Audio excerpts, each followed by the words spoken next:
ये स्टार्ट करते हैं। फारस कब पढ़ लिए थे? आप तो आई नहीं थे मेला घूम लेने। फारस का फुल फॉर्म क्या होता है? भाई फारस का फुल फॉर्म क्या होता है? जो कल लिखवाए थे उसका फुल फॉर्म क्या होता है? फ्रैक्शनल और फ्रैक्शनल रिजर्व सिस्टम, उच्च मुद्रा शक्ति या फिर आरक्षित मुद्रा इसको कहते हैं। यहाँ पर आगे पढ़ेंगे, आज देख लीजिए, आज यहाँ पर आएगा मुद्रा की आपूर्ति। जब पढ़ेंगे मनी सप्लाई, तो मनी सप्लाई में क्या क्या पढ़ेंगे? मनी सप्लाई का मतलब क्या होता है? सप्लाई मतलब समझते हैं? सप्लाई मतलब क्या होता है? व्यापार करना, भेजना, यानी कि वहां पर मांग है तब हम भेज रहे हैं। डिमांड एंड सप्लाई पे काम करता है। इसी चीज को मनी सप्लाई होता है कि मांग और सप्लाई कितना होता है। मुद्रा की आपूर्ति इसको हिंदी में कह सकते हैं। यहाँ पर जैसे आते हैं नेक्स्ट पॉइंट में, यहाँ पर देख लीजिएगा, यहाँ पर लिखेगा मुद्रा की आपूर्ति। मुद्रा की आपूर्ति,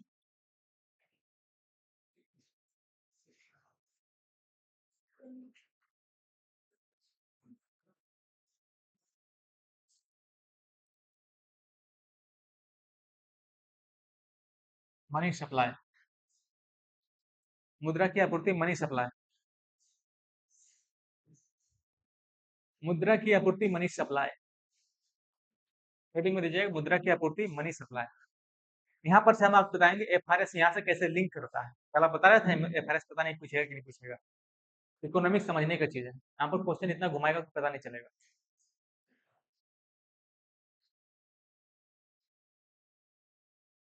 इतना आप सेट करते कैसे काम चलेगा?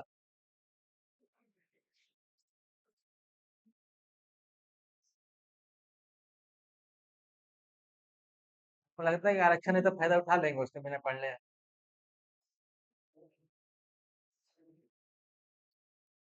आरक्षण खत्म होगा, महिला का आरक्षण खत्म होगा, इसके बाद खत्म नहीं होगा। खत्म करना भी नहीं चाहिए। भाई क्यों खत्म करेगा? उसको हजारों वर्षों तक पीछे रखें तो इसका मतलब थोड़ा कि पीछे भी रहेंगे।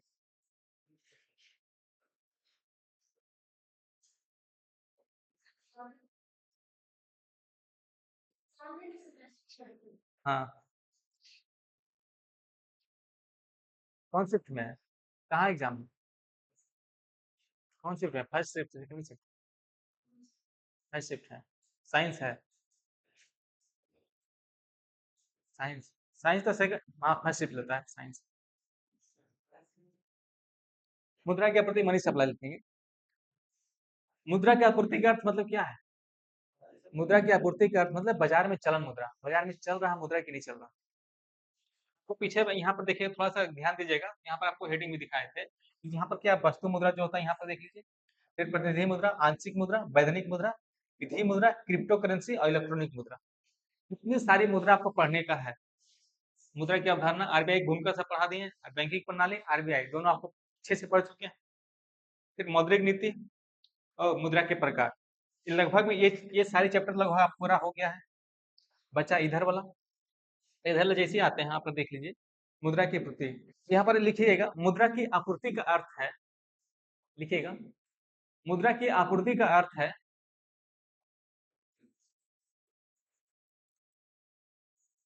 मुद्रा की आपूर्ति का अर्थ है, मुद्रा की आपूर्ति का अर्थ है बाजार में चलन मुद्रा, बाजार में चलन मुद्रा,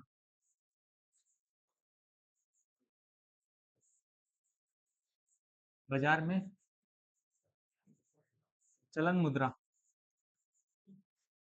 बाजार में चलन मुद्रा।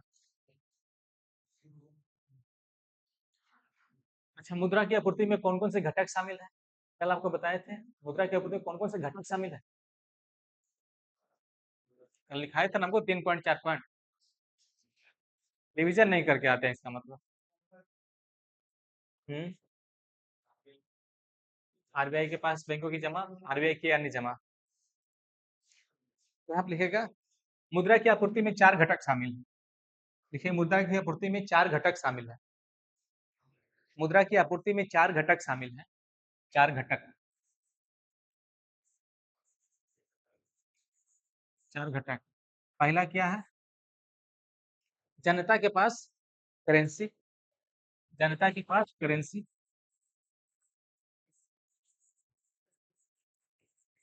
जनता के पास करेंसी, जनता के पास करेंसी। दूसरा, बैंकों की मांग जमा। मांग जमा जानते हैं क्या होता है? मांग जमा, करेंट अकाउंट कितना तरह का खुलता है? दो तरह, करेंट अकाउंट, सेविंग अकाउंट। उसको कौन चीज कहते हैं? मांग जमा कहते हैं। हाँ, करेंट अकाउंट, सेविंग अकाउंट, दो यानी जो भी अकाउंट खोलते हैं वहां पर मांग जमा हो खोलते हैं उसको। बैंकों की मांग जमा, बैंकों की मांग जमा कौन सी है? कासा, इसको बोलते हैं करेंट अकाउंट और सेविंग अकाउंट। कासा मतलब समझ रहे हैं ना, करेंट अकाउंट, सेविंग अकाउंट। लिखना पड़ेगा ये भी, फिर लिखिएगा नेक्स्ट पॉइंट में। आरबीआई के पास बैंकों की जमा, आरबीआई के पास बैंकों की जमा।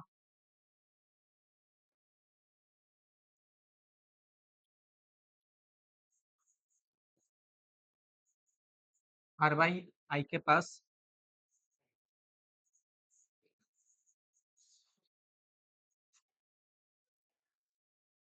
की जमा। फिर आगे एक लास्ट घटक, और लास्ट घटक हम आपको कल नहीं लिखाए थे, डाकघर की जमा लिखिएगा। डाकघर की जमा, पोस्ट ऑफिस जो होता है, डाकघर की जमा, डाकघर की जमा, डाकघर की जमा। इसमें बचत और सावधि दोनों, सावधि मतलब बताए थे ना, फिक्स डिपॉजिट। करेंट अकाउंट जो होता है फिक्स डिपॉजिट, बचत, बचत में दो तरह के होता है ना, सेविंग अकाउंट और सावधि जमा भी। सावधि जमा क्या कहते हैं? फिक्स डिपॉजिट, यानी बचत और सावधि जमा दोनों, उसमें सेविंग अकाउंट भी खोलते हैं और फिक्स डिपॉजिट भी करते हैं। किसमें? पोस्ट ऑफिस में। पोस्ट में जब अकाउंट खुलाइएगा, दो दो रख के अकाउंट खोलता है। एक सेविंग अकाउंट जिसे लेन देन करते हैं, एक होता है फिक्स डिपॉजिट। एक बार फिक्स डिपॉजिट करते हैं, बीच में निकलेगा नहीं, निकालना है तो उसके लिए पेनाल्टी लगाना पड़ेगा। क्या? हाँ, टाइमिंग। जैसे 5 साल के आप फिक्स डिपॉजिट जमा किए तो 5 साल के बाद ही निकाल पाते हैं ना। 5 साल के पहले निकालिएगा तो पैसा कम निकलेगा, पेनाल्टी लगेगा। करेंट अकाउंट खुलता है, करेंट अकाउंट का एक अलग प्रोसेस है उसमें। यहाँ पर लिखिएगा बचत और सावधि जमा, बचत और सावधि, बचत और सावधि। यहाँ पे इतना सा हो गया। अब क्या किया, यहाँ पर जो है इतना सारा कर लिया कि मुद्रा के घटक जो है कितने सारे चीज, 4 घटक हैं। 4 घटक को कैसे पता चला किसके पास कितना मुद्रा है? पता करने के लिए कुछ करना पड़ेगा, कुछ ना कुछ तो होगा। तो आरबीआई किया क्या, 1997 में एक कार्यदल समूह बनाया, कार्यदल ग्रुप। कार्यदल ग्रुप का हुआ इसको पता लगाने के लिए कि कहाँ कितना पैसा, कितना करेंसी है, किस करेंसी को क्या कहा जा सकता है। आरबीआई कब बनाया? 1997 में। कार्यदल समूह बोलते हैं। वहां पर 4 ग्रुप बनाया, M1, M2, M3, M4, 4 group बनाया। और 4 ग्रुप में क्या किया गया, इसमें M1 को जो है ना संकीर्ण मुद्रा कहा गया। M1 का संकीर्ण मुद्रा क्या? Narrow money. संकीर्ण मुद्रा उसको कहते हैं, नैरो मनी, कि उसको संकीर्ण मुद्रा यानी कि आराम से तरलता में सबसे ज्यादा तरल जो है संकीर्ण मनी M1 कहते हैं। फिर यहाँ गया M2। M2 में फिर वही जो है डाकघर की बचत जमा, जनता के पास करेंसी, बैंकिंग के पास जमा, ये सब सारी चीजें M2 में आ जाएगा। M1 और M2 दोनों को संकीर्ण मुद्रा कहा गया एनसीईआरटी के अनुसार। एनसीईआरटी में M1 और M2 दोनों को संकीर्ण मुद्रा कहा गया। यहाँ पर क्वेश्चन लुसेंट का आप देखिए कॉम्पिटिटिव क्वेश्चन, उसमें क्वेश्चन पूछा गया है। हाँ, मनी, एम से मनी समझ लो, मनी 1 2 3 4, बस इसी तरह समझ लो। Money 1 2 3 4, M1 M2 M3 M4। Car, कार्यदल समूह 1997 में आरबीआई गठन, इसका ये गठन जो किया उस 4 भाग में डिवाइड किया, एक समूह का गठन किया। हाँ, और 4 में डिवाइड किया, कौन से समूह में कौन-कौन से लोग, कौन-कौन से चीज़ें यहाँ पर हैं, कितनी चीज़ें यहाँ पर आएगी। बात यहाँ पर समझ आए? लिखाएँगे तो समझ में आएगा ज़्यादातर। यहाँ पर लिख लीजिएगा एक चीज़ नेक्स्ट पॉइंट में, नेक्स्ट पॉइंट में लिखिएगा कि आरबीआई द्वारा बाजार में, आरबीआई द्वारा बाजार में, next point, next point, RBI द्वारा बाजार में मुद्रा की आपूर्ति का पता लगाने के लिए, आरबीआई द्वारा बाजार में मुद्रा की आपूर्ति का पता लगाने के लिए, मुद्रा की आपूर्ति का पता लगाने के लिए, यहाँ पर कैमरा में आना पड़ता है ना, नहीं अंधेरा आता, उधर से लाइट आ जाता पूरा यहाँ बाहर वाला। आरबीआई द्वारा बाजार में मुद्रा की आपूर्ति का पता लगाने के लिए वर्ष 1997 में, वर्ष 1997 में कार्यदल समूह का गठन किया, कार्यदल समूह का गठन किया, कार्यदल, ये वाला कार्यदल, कार्यदल समूह का गठन किया, कार्यदल समूह का गठन किया, जिन्होंने मुद्रा की आपूर्ति के लिए, मुद्रा की आपूर्ति के लिए, मुद्रा की आपूर्ति के लिए,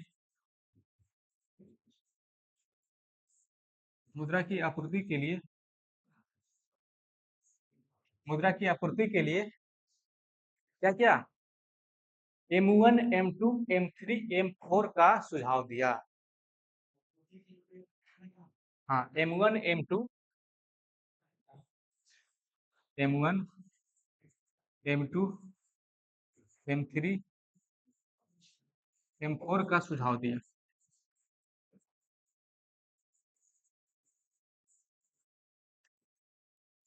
का सुझाव दिया। यहाँ तक बातें समझ रहे हैं?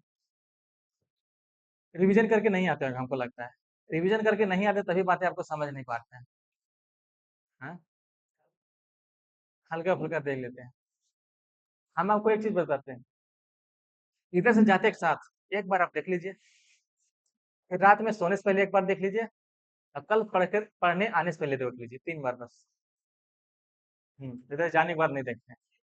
जाने के बाद देखिएगा तो क्या हुआ कि हम जो पढ़ाए हैं पूरा तो दिमाग में सेट करके क्या बोला है उन्होंने, क्या हम बोले हैं, क्या क्या आपको दिमाग में सेट करके क्या सही बोला है कि नहीं बोला है। वहाँ पर अगर कुछ ऐसा कुछ लगेगा तो तुरंत आपको दिमाग क्लिक करेगा, नहीं यहाँ पे इस तरह से कॉन्फिडेंस सिखाया। जाने के बाद देखिएगा तो ज़्यादा और फ़ायदा बेनिफिट होता है। आने के पहले होता है कि चलो आए हैं तो फिर नेक्स्ट पॉइंट जो होगा उसको समझ में ज़्यादा आएगा। और रात में एक चीज़ होता है, 3 बार 3-4 बार हो जाता है, मेमोरी में सेट हो जाता है अपने आप। इसलिए कम से कम 3 बार रिवीजन करना चाहिए। इसलिए आज से क्या कीजिएगा, जाने के बाद तुरंत आप देखिएगा एक बार कॉपी ज़रूर। जिस भी सब्जेक्ट को पढ़ते हैं आप, जिस भी टीचर से आप पढ़ते हैं, कि जाने के बाद एक बार ज़रूर देखिए। फिर आते हैं, M1 को लिखिएगा। हाँ, M1, M1, हाँ, नेक्स्ट पॉइंट में M1 को संकीर्ण मुद्रा, M1 को संकीर्ण मुद्रा,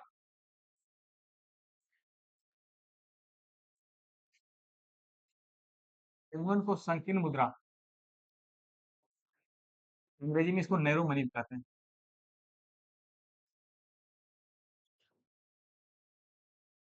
M1 को संकीर्ण मुद्रा भी कहते हैं, M1 को संकीर्ण मुद्रा भी कहते हैं, नैरो मनी, क्योंकि इसमें तरलता सबसे अधिक होती है, क्योंकि इसमें तरलता सबसे अधिक होती है, क्योंकि इसमें तरलता क्या होगा, सबसे अधिक होती है, तरलता यहाँ पर सबसे अधिक। M1 को संकीर्ण मुद्रा कहा जाता है क्योंकि इसमें तरलता सबसे अधिक होती है। तरलता मतलब समझ रहे हैं? तरलता मैंने बताया था बहुत अच्छे से उस दिन, जो चीज़ आसानी से नगद में बदला जा सके। क्या हुआ?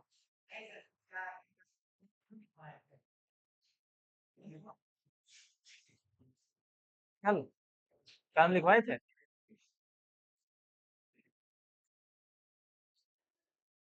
एम ओ, एम ओ था। हाँ, एम ओ था। कहाँ पर? देखिए, M1 में 3 घटक शामिल हैं। हाँ, M1 में 3 घटक शामिल हैं।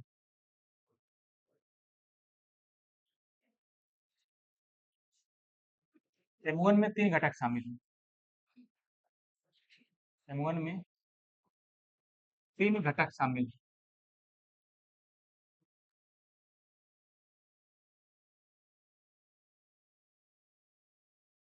3 घटक शामिल हैं। पहला कौन है?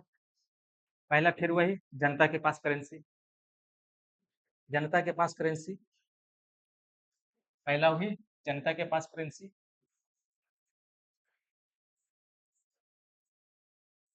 दूसरा है बैंकों के पास मांग जमा।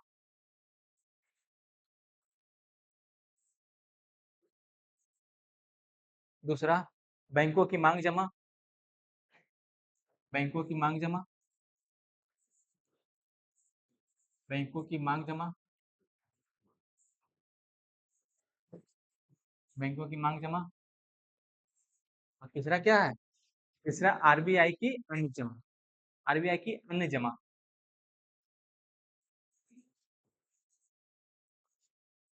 आरबीआई की अन्य जमा।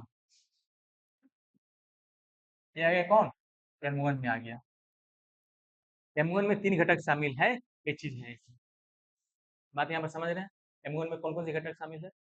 क्वेश्चन देखिएगा, लुसेंट में आपका दिया हुआ है यहाँ क्वेश्चन, जैसा कि मत लीजिएगा। लुसेंट में क्वेश्चन, हाँ,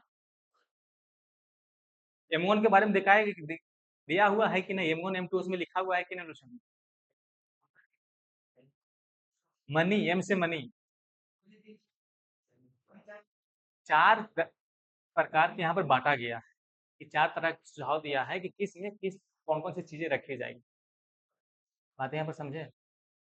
M फॉर मनी। यहाँ पर उच्च मुद्रा शक्ति बताए थे। FRS जो था उच्च मुद्रा शक्ति बताए थे ना। तो फिर वहीं से आपको यहाँ पर लिंक करके बताना होगा कि यहाँ पर M1 जो होता है 3 घटक शामिल होता है। नहीं समझ में आ रहा? क्लास गैप कीजिएगा तो ये होगा। बैंकिंग पूरा छोड़ दिए, आपको कहिएगा मुद्रा पढ़ लेंगे। बैंक आपके पास खोले नहीं, पैसा दुनिया भर है, तो छापा मराएगा ही ना।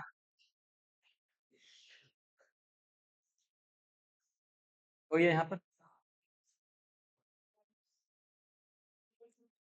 M1 में आप क्या क्या चीजें मिली? M1 में जो हम किसी को निकासी करते हैं या तो फिर कुछ करते हैं तो उससे बैंकों को प्रभाव नहीं पड़ता है।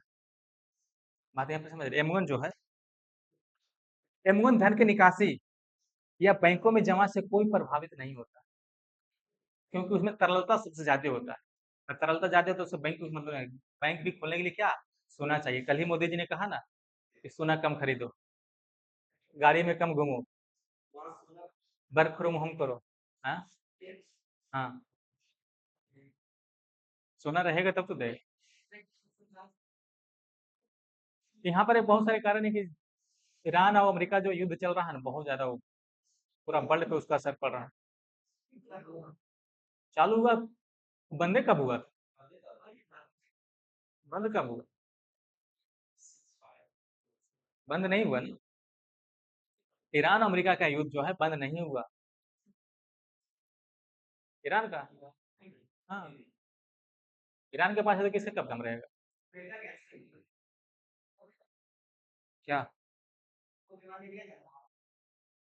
तो उससे क्या है? दो विमान गए तो उसे अपना जब्त कर लिए थे ना, उसको वहां पर मार के गिरा दिया था। ईरान वाला जहाज को मार के गिराया था अमेरिका वाला। हाँ, तो वहां पर लगाए हुआ है ना, किसी जहाज को आने जाने अभी भी देरी वही कर रहा है काम। अब तो इधर, अब तो हम लोग मीडिया देखते हैं ना। मीडिया देखते हैं, अभी पश्चिम बंगाल चुनाव वो वहां दिखा रहा था, खत्म हो गया था, फिर वहां दिखाएगा। बात वही है ना। मीडिया आज के देश में इतना सस्ता है कि आप 200 रुपये दो तुरंत आ जाएगा यहाँ पर मीडिया आपके सस्ता करने के लिए। सबसे सस्ता आज में आज कोई है तो मीडिया है। 200 रुपये दीजिएगा, आ जाएगा तुरंत आपके मुंह में माइक घुस देगा। तो यहाँ पर देखिएगा,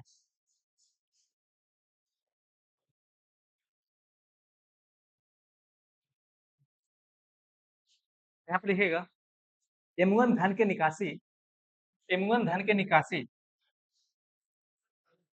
M1 हाँ धन के निकासी, M1 धन के निकासी बहुत क्रिटिकल पॉइंट है ये लो समझ गए पूरा मुद्रा समझ जाइएगा।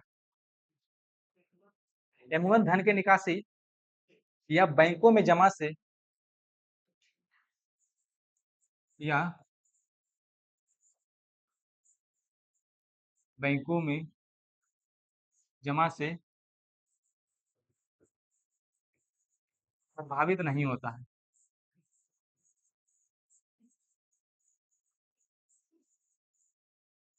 प्रभावित नहीं होता है। अब वो क्वेश्चन में आएगा संकीर्ण मुद्रा किसको कहते हैं, सीधे क्या करना है M1 और M2 को। संकीर्ण मुद्रा जो है नैरो मनी M1 और M2 कहते हैं। क्वेश्चन आपको यही बनेगा, वही क्वेश्चन आता है बार बार।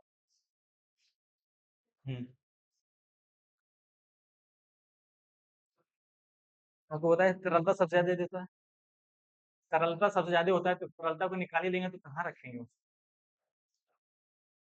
M1 तरलता क्या, M1 में तरलता सबसे ज्यादा होता है, बात यहाँ पर समझो। M1 में क्या बोले, तरलता वहां पर सबसे ज्यादा होता है, प्राइस वहां पर सबसे ज्यादा है। प्राइस सबसे ज्यादा तो वो क्या करना, उसको क्या प्रभावित कुछ होगा। गोल्ड रहेगा तब ना प्रभावित होगा कि पूरा इंटरनेशनल मार्केट में गोल्ड है। सिक्योरिटी मनी रहेगा तब तो भाई पूरा उसका बॉन्ड बनाए हुए हैं, सिक्योरिटी है उसके मेरे पास सुरक्षित है। लेकिन तरलता है तो तरलता क्या है, तो यहाँ पर जो है कितना भी तरलता रख लेंगे, जब तक सोना हमारे पास नहीं है तो क्या तरलता मेरे पास बहुत सारा रुपया है, तो क्या अमेरिका की बराबरी कर पाएंगे, अमेरिका की बराबरी कर पाएंगे।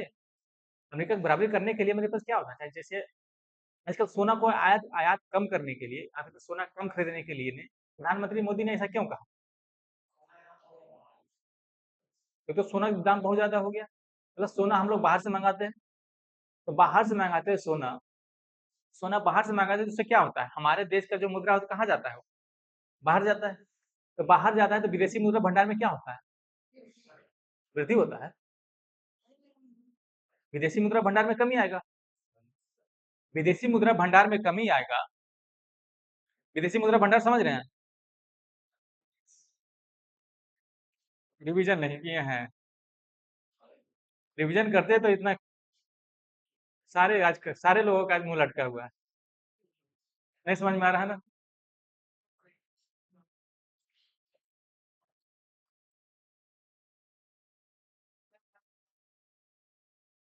यहाँ पर जैसे एक बात समझो कि मोदी जी ने सोना को आयात कम करने के लिए क्या कहा, सोना कम खरीदें या तो फिर नहीं खरीदें, ऐसा क्यों कहा, बोला तेल कम खरीदें या तो फिर नहीं खरीदें, गाड़ी का कम इस्तेमाल करें, गाड़ी का इस्तेमाल करेंगे तो फिर आपको तेल तो खरीदना पड़ेगा।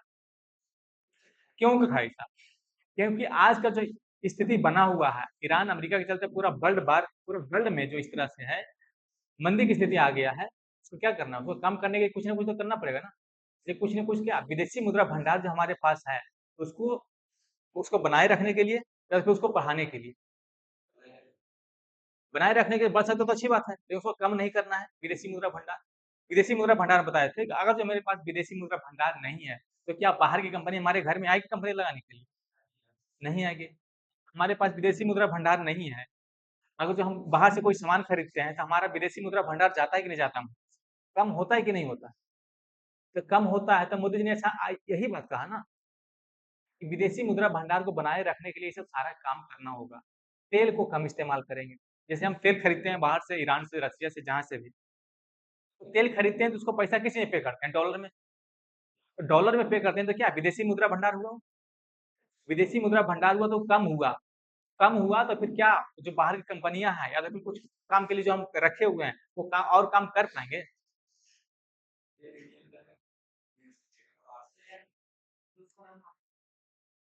इंडिया, बात वो नहीं इंडिया में रहेगा वो नहीं है, इंडिया में है नहीं वो मतलब नहीं रहता, क्या बोला मोदी ने, बोला कि उसको कम करना है, यूज कम करना है।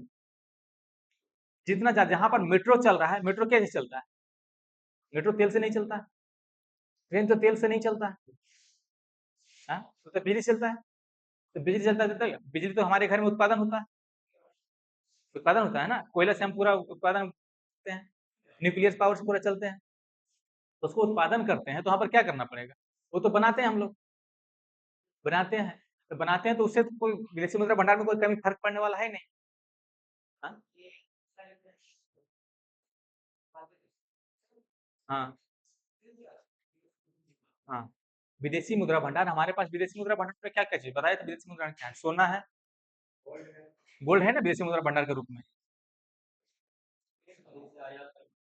कुछ भी हम आयात करते हैं उसको डॉलर में पे करना पड़ता है ना। तो जब डॉलर में हम पे करेंगे उसको, तो क्या डॉलर मेरे पास जो पड़ा हुआ वो खत्म होगा कि नहीं होगा? एक बात और बोला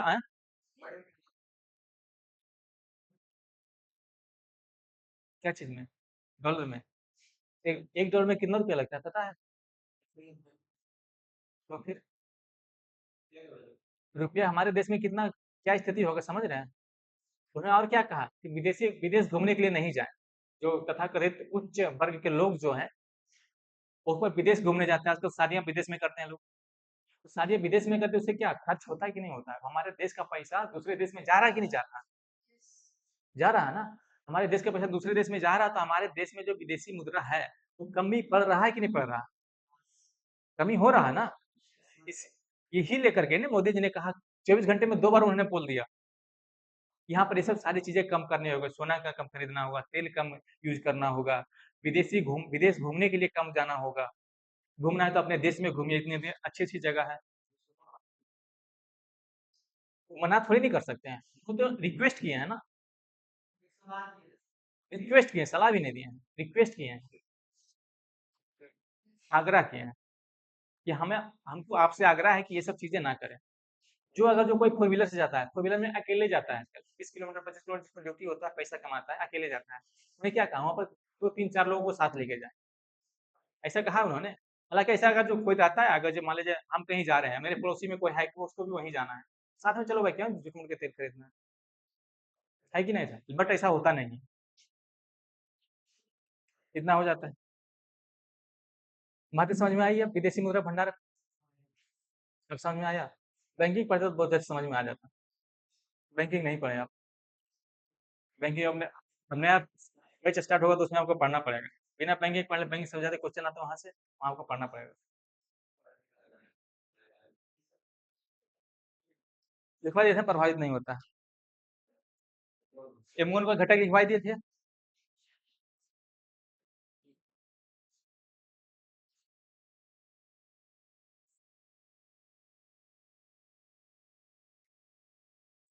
लिखेगा M2 में शामिल घटक, M2 में शामिल घटक, M2 सेकेंड, M2 में शामिल घटक,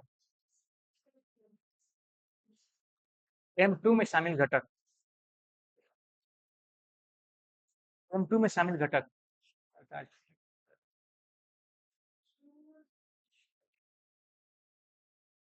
M2 में शामिल घटक। नहीं समझ में आया तो रट लो, बस एक ही उपाय है।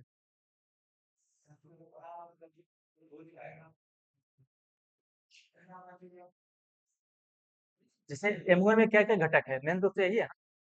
आपको ज़्यादा से ज़्यादा क्वेश्चन ज़्यादा से ज़्यादा गहराई पूछ सकता है, तो M1 में कौन से घटक शामिल नहीं है? या तो फिर मतलब M1 में कौन से घटक शामिल हैं? यही क्वेश्चन पूछ सकता है ना। और दूसरा क्वेश्चन नहीं पूछेगा, यहाँ दूसरा क्वेश्चन बन क्या? क्या नहीं शामिल है? आगे आपको पता चल जाएगा। इसमें क्या है? डाकघर की बचत जमा है? डाकघर इसमें लिखवाए हैं? हाँ? M1 में डाकघर है? नहीं है ना? M2 में डाकघर है।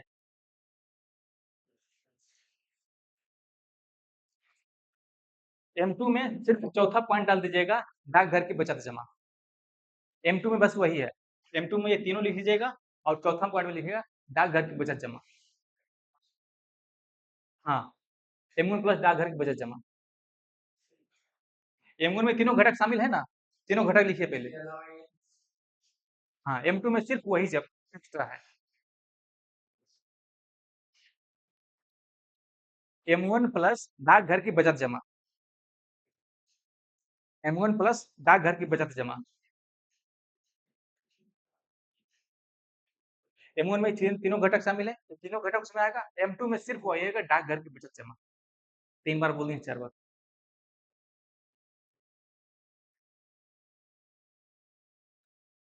घर की बचत जमा, सेविंग, घर की बचत जमा हो गया। फिर देखिए एक ही लाइन लिखी है, फिर कहिएगा समझ में नहीं आया, तो कैसे समझ में आएगा? हाँ, हम इसलिए दोबारा लिखवाते हैं कि दोबारा रिवीजन कीजिएगा तो 2 बार 3 बार वहीं पे रिवीजन हो जाएगा। इसलिए एक देखिएगा, एक बात 2-3 जगह लिखा हुआ मिलेगा। हाँ? सही आज ही के लिए बस जो भी है, आज के बाद फिर बहुत आसान लगेगा। हुँ, आज ही के लिए जो भी है।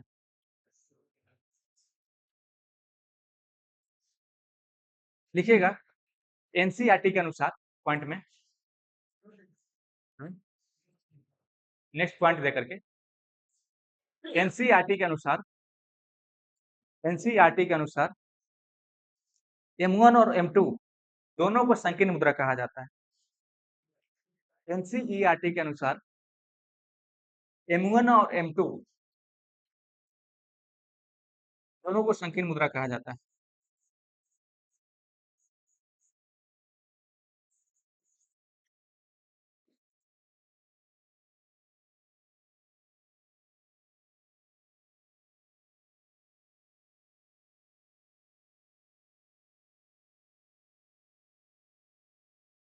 M1 और M2 दोनों को संकीर्ण मुद्रा कहा जाता है। बात यहाँ पर समझ लिया? अब आता है M3 में।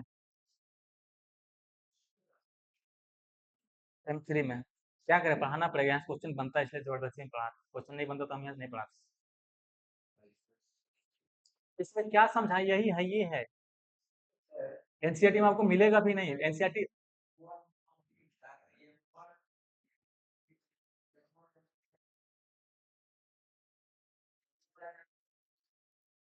देखिए आपको पहले हम बताते हैं। बाजार में चलन मुद्रा पता है तुम्हें? मुद्रा चलन का मतलब क्या होता है? मुद्रा आपूर्ति का मतलब बाजार में चलन मुद्रा। तो बाजार में जो मुद्रा चल रहा है उसको 4 समूह में बांटा गया है। आरबीआई कुछ ना कुछ तो अपना सुविधा के लिए किया है ना। चलन मुद्रा जो बांटा गया है 4 समूह में, 4 घटक में बांटा है। बाजार में जो मुद्रा चल रहा है उसको बांटा गया है, उसको समझने के लिए, ताकि आपको अच्छे से समझ में आना चाहिए। 4 तरह के हैं और चारों में क्या-क्या शामिल है आपको सारा सब कुछ मिलेगा। M1 और M2 क्यों बताया गया संकीर्ण मुद्रा? क्योंकि यहाँ बहुत संकीर्ण मुद्रा है, यहाँ तरलता यहाँ पर सबसे ज़्यादा है। और M3, M4 में जैसे जाइएगा वहाँ पर तरलता जो है बहुत कम है। M1 से कम है M2 में, M1 से कम है ना उसमें। उसमें डाकघर की बचत जमा है।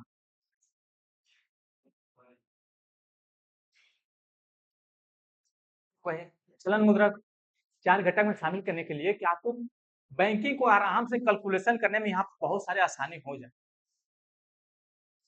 बैंक आरबीआई को यहाँ पर जो है बाजार में जो मुद्रा चल रहा है तो 4 घटक में बाँटा गया, इसलिए बाँटा गया है क्योंकि मुद्रा जो चल रहा है उसको 4 घटक में शामिल करने के लिए, पर क्यों? इसमें तरलता ज़्यादा है, इसी में तरलता बहुत कम है। अगर सारे को एक जगह मिला देंगे तो फिर यहाँ कितना कैलकुलेटिव होगा, समझ रहे हैं? कैलकुलेटिव होगा ना, जो कैलकुलेटिव है उस कैलकुलेटिव को कम करने के लिए कुछ ना कुछ तो उपाय करना पड़ेगा, मेजर करने के लिए। मार्केट में कितना पैसा है इसलिए बताएगा, इसमें सबसे ज़्यादा तरल इसमें है, सबसे ज़्यादा पैसा यहाँ पर है, जनता के पास करेंसी है, बैंकों में जमा है और आरबीआई के यहाँ जमा है, यहाँ पर सबसे ज़्यादा है। फिर M2 में घर की बचत जमा है। फिर M3 में जाइएगा तो M3 में और बहुत ज़्यादा है। M3 में क्या देखो, सावधि जमा है, जनता के पास करेंसी है, बैंकों की मांग जमा है, आरबीआई का जमा है और इसमें बैंकों की जो है सावधि जमा है। सावधि मतलब समझ रहे हैं, फिक्स्ड डिपॉजिट, उसमें और ज़्यादा है, उसमें 1 पॉइंट और बढ़ गया M3 में। बैंकों की फिक्स्ड डिपॉजिट वहाँ पर, सावधि जमा वहाँ पर बढ़ गया। बचत जमा और सावधि जमा समझ रहे हैं ना? बचत जमा क्या होता है? सेविंग, सावधि होता है फिक्स्ड। M3 लिखिएगा, रटना यहाँ नहीं आता तो रटना पड़ेगा। यहाँ क्वेश्चन है, लुसेंट में आप देखिए क्वेश्चन वहाँ बना हुआ, लुसेंट अभी के थ्रू ले चल गए हैं। आज आप घर पे जाइएगा, हाँ? संकीर्ण मुद्रा किसको कहते हैं? M1 और M2 दोनों, एनसीईआरटी के अनुसार दोनों। अगर जो M1 और M2, M3, M4 तीनों चारों दिया रहेगा, M1 व्यापक संकीर्ण मुद्रा में। फिर अगर व्यापक मुद्रा किसको कहते हैं? तो M3 और M4 को। यहाँ पर क्वेश्चन बनेगा M1 में कौन से घटक शामिल नहीं है? डाकघर की बचत शामिल नहीं है। यहाँ पर कुछ 3 चीज़ और दे देगा, कहेगा M1 में कौन से घटक शामिल है, इसमें 1 दे देगा। तो ये 2 क्वेश्चन बनता है, यानी कि हर एक जगह से आपको 2-2 क्वेश्चन यहाँ से बन रहा है। बात यहाँ पर समझे? नहीं समझ में आई? हाँ। लिखिएगा M3 लिखिएगा यहाँ पर। रटना पड़ेगा कुछ ना कुछ। हर जगह आप नहीं कर सकते। यहाँ पर हमको सर बताते हैं कि जहाँ जो समझ में नहीं आया उसको रट दिया करो। जो समझ में नहीं आता रट लो। बाद में रटा हुआ भी समझा हुआ हो जाता है। हाँ?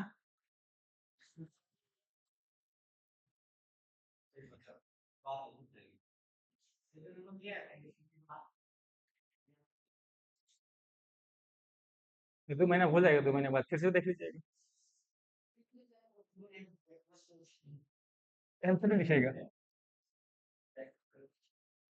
M3 M3 M3 को व्यापक मनी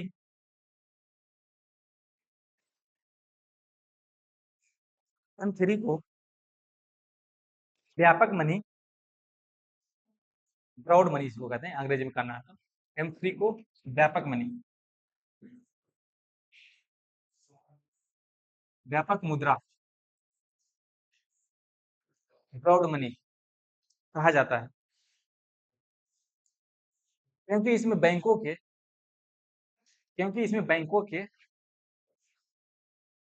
क्योंकि इसमें बैंकों के सभी जमाओं को स्वीकार किया जाता है। अब समझ में आया बातें? इसमें सभी जमा को स्वीकार किया जाता है और M1 M2 में सभी जमा को स्वीकार नहीं किया जाता था। हाँ, सभी जमाओं को स्वीकार किया जाता है। सभी जमा मतलब समझ रहे हैं? फिक्स डिपॉजिट और रेकरिंग डिपॉजिट दोनों स्वीकार किया जाता है। M1 में फिक्स डिपॉजिट नहीं है। हाँ, हाँ, इसमें M3 में M1 में नहीं है ना, M2 में नहीं है ना। व्यापक में ब्रॉड बड़ा। हाँ, व्यापक में समझ रहे हैं, ब्रॉड बड़ा बहुत ब्रॉड लेवल पे है। नहीं समझे?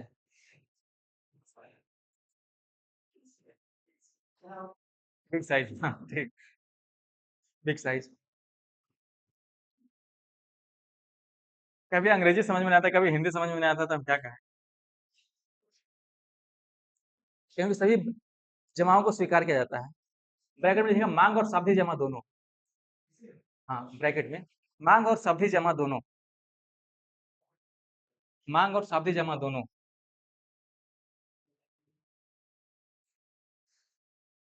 मांग और सावधि जमा दोनों।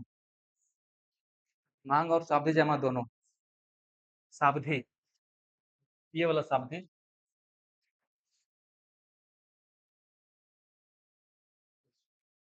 सावधि। हाँ, मांग,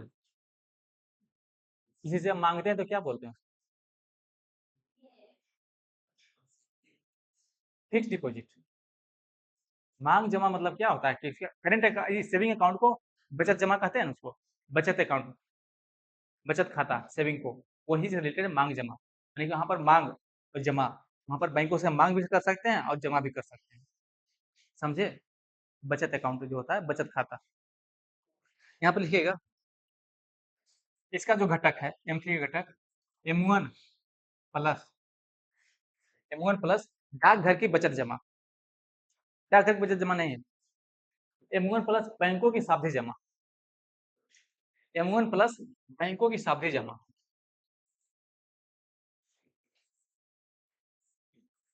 बैंकों की सावधि जमा। बैंकों की सावधि जमा। जनता के पास करेंसी, इसी में देखिएगा, हाँ, जनता के पास करेंसी। जनता के पास करेंसी। जनता के पास करेंसी। हम्म, जनता के पास करेंसी, बैंकों की मांग जमा, फिर उसमें RBI क्या नहीं जमा, वही होगा। M3 जो है M1 M2 दोनों जोड़ के बना दिया, समझ लो। हाँ, सावधि जमा।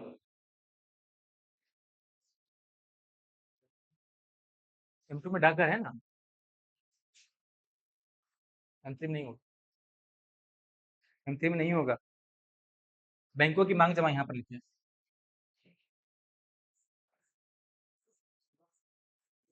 बैंकों की मांग जमा प्लस बैंकों की मांग जमा आरबीआई की अन्य जमाएं, यहाँ पर आरबीआई की अन्य जमाएं,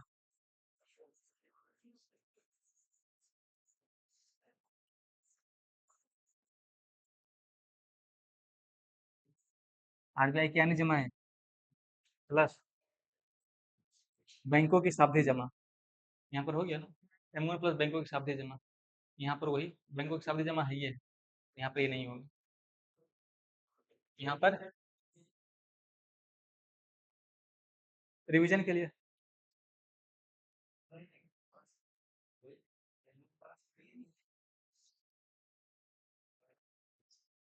यहाँ पर इसको मिटा करके यहाँ पर ऐसे कर देते हैं, हो गया ना।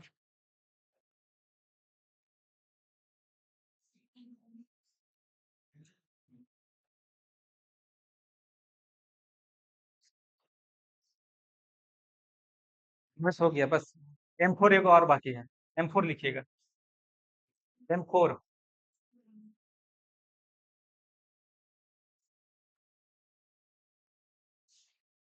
M4, M4,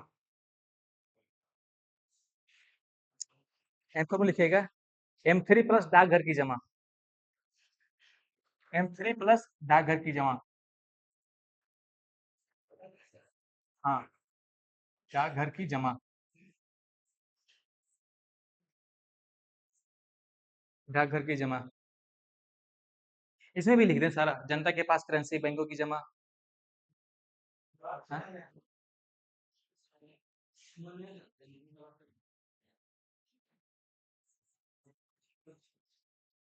जनता के पास करेंसी,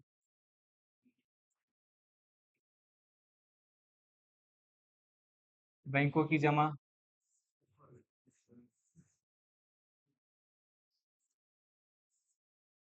बैंकों की जमा,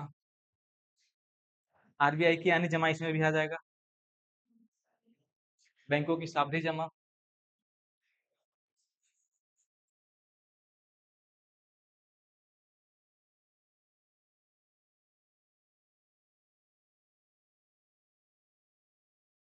आरबीआई की अन्य जमा,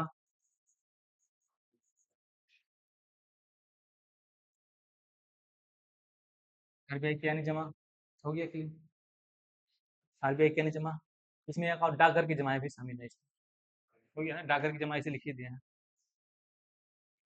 तो लिख ही देते हैं, फिर कहिएगा फिर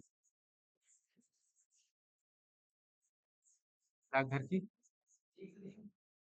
जमा,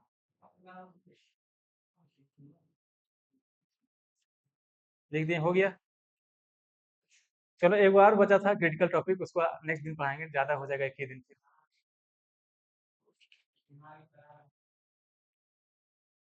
अब यहाँ पर पढ़ाएंगे मुद्रा के प्रकार, इसमें बहुत ज्यादा प्रश्न नहीं, हाँ, नहीं सब नहीं है, वो सब रिटर्न में है, समझने वाला उसमें है नहीं। हेडिंग दीजिए मुद्रा के प्रकार, हाँ, मुद्रा के प्रकार,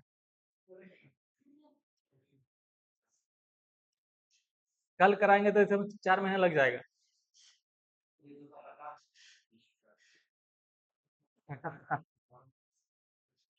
ठीक है, वही लिखवा देते हैं, हाँ, लेकिन कौन कौन टॉपिक पढ़ाएंगे वो लिखवा देते हैं। ये वाला मुद्रा के प्रकार, हाँ, हेडिंग दीजिए मुद्रा के प्रकार, टाइप्स ऑफ मनी, हाँ, खत्म हो गया। मुद्रा के प्रकार, types of money,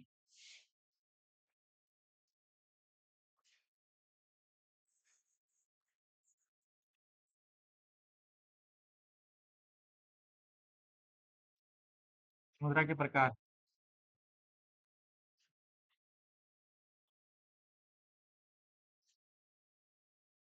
types of money, मुद्रा प्रकार, टाइप्स ऑफ मनी। पहला लिखेगा कड़ी या दुर्लभ मुद्रा, जिसको कहते हैं हार्ड करेंसी। कड़ी या दुर्लभ मुद्रा, कड़ी या दुर्लभ मुद्रा, इसमें कहते हैं हार्ड करेंसी।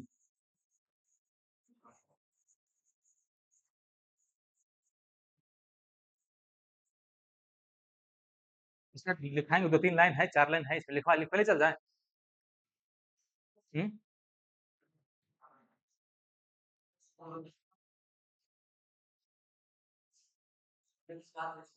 अंतरराष्ट्रीय बाजार में। हम्म।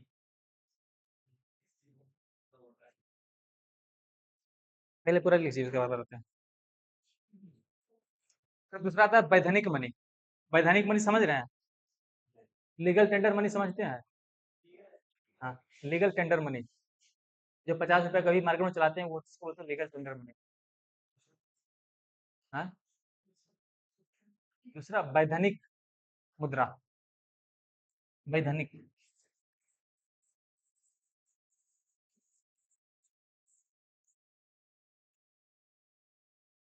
Legal tender money,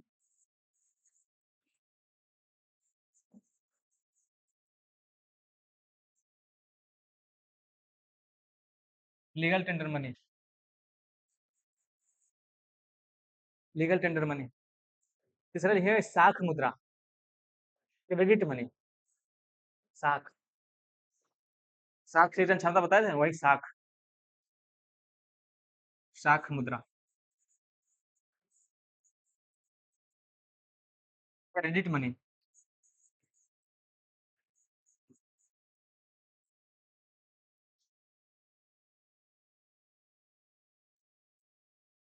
money. चौथा लिखिएगा आधिकारिक मुद्रा, फिएट मनी, आधिकारिक मुद्रा।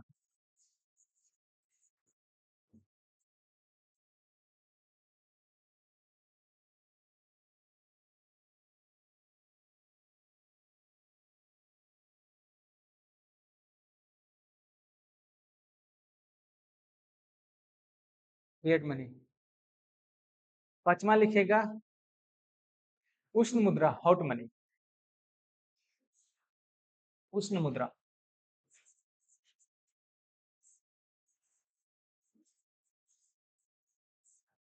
हॉट मनी,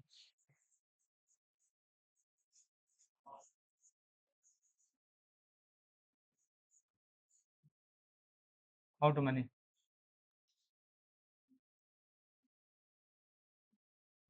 इतना 5 प्रकार की मुद्रा आपको पढ़ने का है।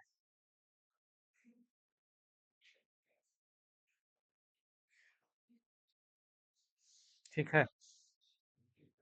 अभी तो आए नहीं स्टूडेंट बाहर का। हाँ?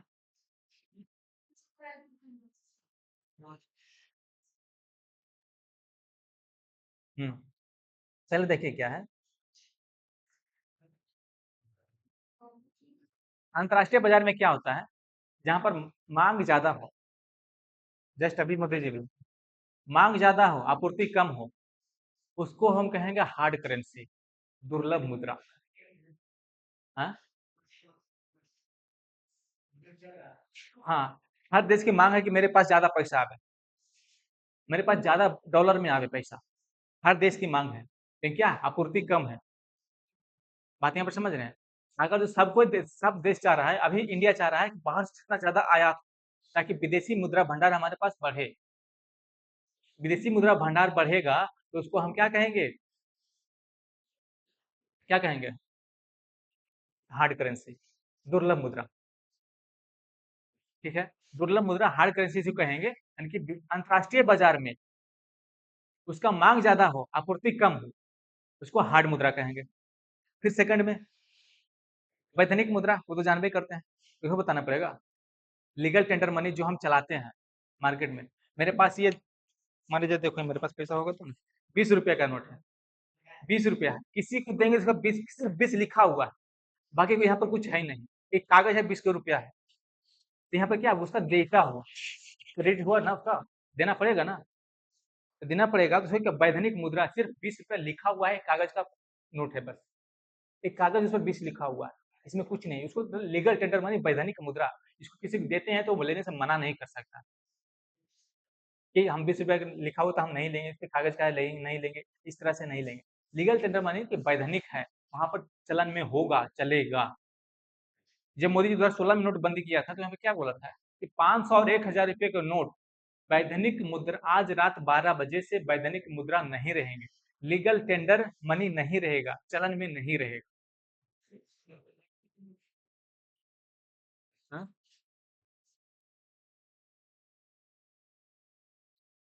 वैधानिक मुद्रा नहीं लिखता है, आरबीआई लिखता है। आरबीआई क्या लिखता है नोट पे? देखो यहाँ पर आरबीआई क्या नोट में लिखा हुआ है, देखो यहाँ पर, मैं धारक को 20 रुपये अदा करने का वचन देता हूँ, बस इतना ही लिखता है, और कुछ नहीं लिखता है। ठीक है ना, इतना ही लिखता है, बाकी और कुछ नहीं लिखता। मैं धारक को 20 रुपये अदा करने का वचन देता हूँ, यानी कि 20 रुपये अदा करता है, उसका वचन देता हूँ कि पूरा 20 रुपया जो है 20 रुपया है, इसमें कहीं से कुछ नहीं। बात यहाँ पर समझ में आ रहा? लीगल टेंडर मनी किसको कहते हैं? जो हम लोग चलाते हैं पैसा, मार्केट में जो चीज हम पैसा देकर खरीदते हैं उसको लीगल टेंडर मनी कहते हैं, वैधानिक मुद्रा कहते हैं। फिर आ गया साख मुद्रा, क्रेडिट मनी। क्रेडिट मनी समझ रहे हैं? नहीं समझ रहे हैं? क्रेडिट मनी, किसी को हम चेक काट के दिए, पैसा नहीं दिए, हम चेक काट के दिए, क्यों? मेरे पास, बैंकों के पास इतना क्रेडिट है कि चेक काट के दिए किसी को, और जाएगा बैंक में तो उसको पैसा मिल जाएगा। बात यहाँ पर एक हो गया। दूसरा एग्जाम्पल, क्रेडिट कार्ड देता है बैंक। बैंक देता है कि आप जाइए 20,000, 1 लाख, 2 लाख, जिसको जितना बड़ा लेन देन होता है उतना तक के आप उधार रुपया निकाल सकते हैं, कोई भी सामान खरीद सकते हैं। समझे? सात मुद्रा समझ रहे, यही होता है क्रेडिट मनी। क्रेडिट कार्ड जानते हैं ना, वो बस वही क्रेडिट कार्ड जो है, इस क्रेडिट कार्ड क्रेडिट मनी है ये। बात यहाँ पर समझे? जैसे चेक देते हैं, ड्राफ्ट दे देते हैं, या फिर कोई बिल ऐसा कुछ देते हैं, विनिमय बिल बोलते हैं उसको दे देते हैं, क्या बोलते हैं, चेक दे दिए तो क्रेडिट मनी है वो, साख मुद्रा है कि मेरे पास, बैंक मुझ पे इतना क्रेडिट किए हुए है कि हम किसी को चेक करके दिए, वो जाएगा बैंक में, उसको पैसा मिल जाएगा उसके बाद। बात यहाँ पर समझ रहे हैं? फिर आ गया आधिकारिक मुद्रा। आधिकारिक मुद्रा क्या है? आधिकारिक मुद्रा नोट होता है, 200 रुपये, 500 रुपये का नोट, उसको बोलते हैं आधिकारिक मुद्रा। जैसे 20 रुपये का नोट है ना, ये आधिकारिक मुद्रा है। आधिकारिक है, फिएट मनी इसको बोलते हैं, आधिकारिक मुद्रा, इसको कोई लेने से मना नहीं कर सकता, मेरे अधिकार है, अब किसी को लेने का भी अधिकार है। बात समझ रहे हैं? फिर आता है हॉट मनी, लीगल टेंडर है। हाँ, लीगल टेंडर मतलब चुकाने के देयता होता है, उसमें चुकाना पड़ेगा किसी को। हाँ,